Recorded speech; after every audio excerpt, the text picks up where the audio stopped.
امام سفیان ثوری رحمه الله فرمایي چې په خلکو به یوه داسې زمانه راسي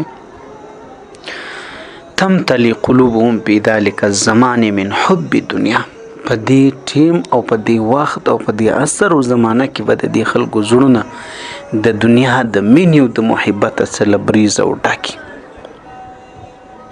فلا تدخلوا خشیة الله، په داسې زړه کې بیا د الله بیره ځای نه لري. عزیزانو زموږ په دې علاقه باندې داسې یو نوې کیسې ورځ تر بلې ښکاره کېږي. جنګونه دي، اختلافونه دي، بدۍ دي، بدماشۍ دي، یو بل ته کمه نه راوړي. عزیزانو دا ټولې علامې د دې دي چې زموږ په زړه کې د خدای بیره نشته. که نه څوک پر چا باندې هغو ته د وژلو، هغو ته د وهلو، د ډبولو تانه مسلمان ته نه ورکوي. مسلمان د مسلمان د وژلو څخه تر هر څه زیات ځان ګوري. که یو کس تا ووژي، یو کس دی خدای ناکرده در لاس تیر سو، فکأنما قتل الناس جميعا، قرآن درته وایي لکه تا چې دا ټوله دنیا وژلي. رسول الله مبارک فرمایي یو سړی د خدای په نیز باندې چې کله وژل کېږي، مړ کېږي، د دې نه زیات دا ګناهګاره دی. در دې دا ورته اسانه ده الله پاک ته چې دا ټوله دنیا عالم را نسکور سي.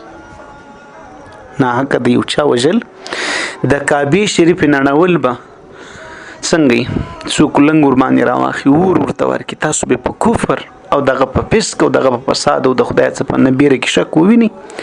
در کعبې د مسلمان قدر ډیر زیاتې، خو نن مسلمان ته نه ټینګېږي. وایي راسه مسلمان د مسلمان ورځي ټکان ورباندې کوي، مشنان دي، بدماشۍ دي، صیبمان. دا انسان نشي ویلی چې په موږ کې دغه دینداري موږ څنګه راګرځي، د شیش سه موږ راګرځولي.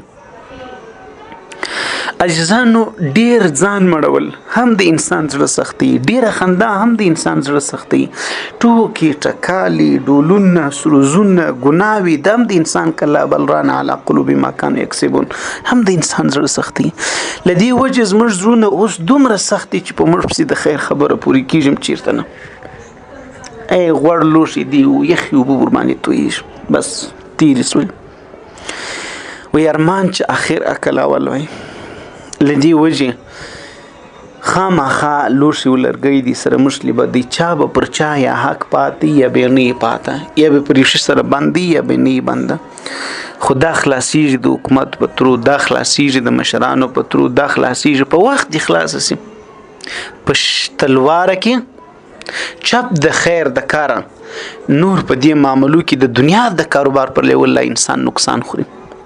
در بسم الله په پورته کې چې بس واراسم دام یو ز پلار وړم او د خیر سره خدای کول یو د نه کته پلار وړ او کته مور وړې دو کته مور ودلې د افسوس ستا افسوس. کلونه می سټی تتللی دی، پندو تتللی دی، زمر نه د کازوکستان نه می د مازوکستان نه پیژندو نه می ورسره تر ګلويستان نه می په کوم دی. خو زړه انسان زیات پر سوځي والله چې بیا ورسته ارمان وکي نیو چا څه د حق اخستلو دا لار دا طریقه نه. مثال درته که د حق اخستل وي او که یو څوک حق نه ورکوي کار کوم مسله نو د دې پورې خبره نه ده چې انسان یو د بل ته دمکیانې او در جنګو در وشتلو در وژلو پورې خبرې سي.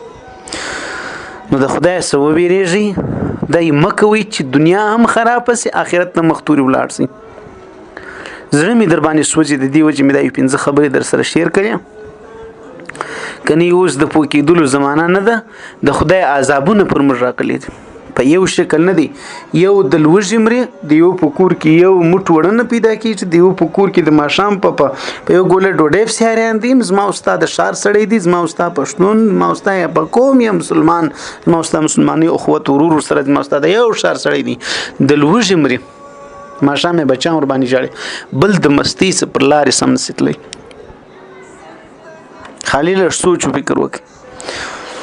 نو د دې په خاطر ګرانو عزتمندورونو و داسې شو خبرو ته انسان در ډوډۍ او تر خوراک او تر داسې ضرورتو ډیر زیات محتاج دی درچ شک.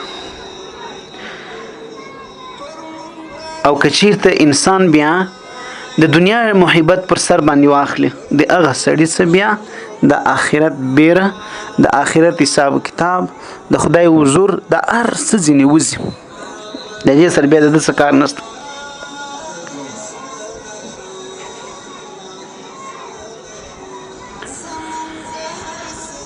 هغه لا هم هوښیار دی چې مخکې مشوره وکړي یا مخکې سوچ فکر تر کار کوي.